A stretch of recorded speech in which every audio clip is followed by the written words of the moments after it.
Greetings everybody, I'm Amy Bachman, here with a quilting and embroidery tip. So many times we make beautiful quilt tops that you just don't want to send out to the long armor and you want to be able to do it yourself, but I use my embroidery unit. It makes things so much easier. These are great new tools. These are from Creative Grid, and these are fussy cut rulers and are square ups. We're used to using square ups when we make or piece our top so each block is perfect, but this really helps with embroidery placement. They come in several different sizes. And of course, you got to have all the sizes, but use one that fits inside your hoop. This is a 9-inch square up, 9.5, and it actually works inside both my brother and my Janome hoops. But they have center holes that are drilled through, and then the north, south, east, west markings that help me with placement absolutely perfectly. So let's look at the quilt block. We have this simply pieced quilt here, and I have my backing, my batting, and my top. I'm going to take my fussy cut square up, and I can see that I have an 8-inch finished block, not perfectly finished but close to finished, and I line my square up right on top. I take my Frixion pen and I mark it. Okay, this is an iron off pen. I mark my center dot, and then I come over and I mark my north, south, east and west lines, because everybody's hoop has those markings inside them.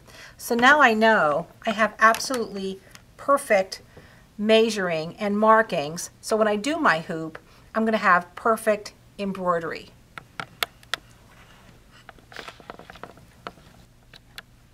Okay, I have my quilt hooped, and I hooped it where my lines match up, north, south, east and west, and I can see my center alignment.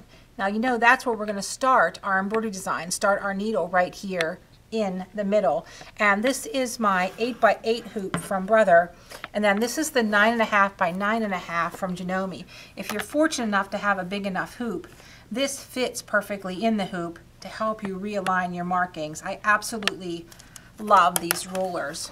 So after it's hooped perfectly, I put matching thread, top and bobbin, and I hoop each large square, and you can see how nice the embroidery did all the quilting. The stippling around the outside, and then you see the heavier lines of the embroidery on the top. These are Anita Good designs, and they work really well in that 8-inch square. So I plan a lot of things around that type of quilt. I don't know if you can see on the back the contrast and how nice that looks. So I'm going to do my big squares first. I'm going to go and do my smaller squares, and then I'll probably just finish up with my walking foot in my ditches. So piece yourself a simple quilt top. Doesn't have to be too big, and give it a try. You're going to be surprised how wonderful these quilting and embroidery designs work and finish your quilt. So get busy and make one today.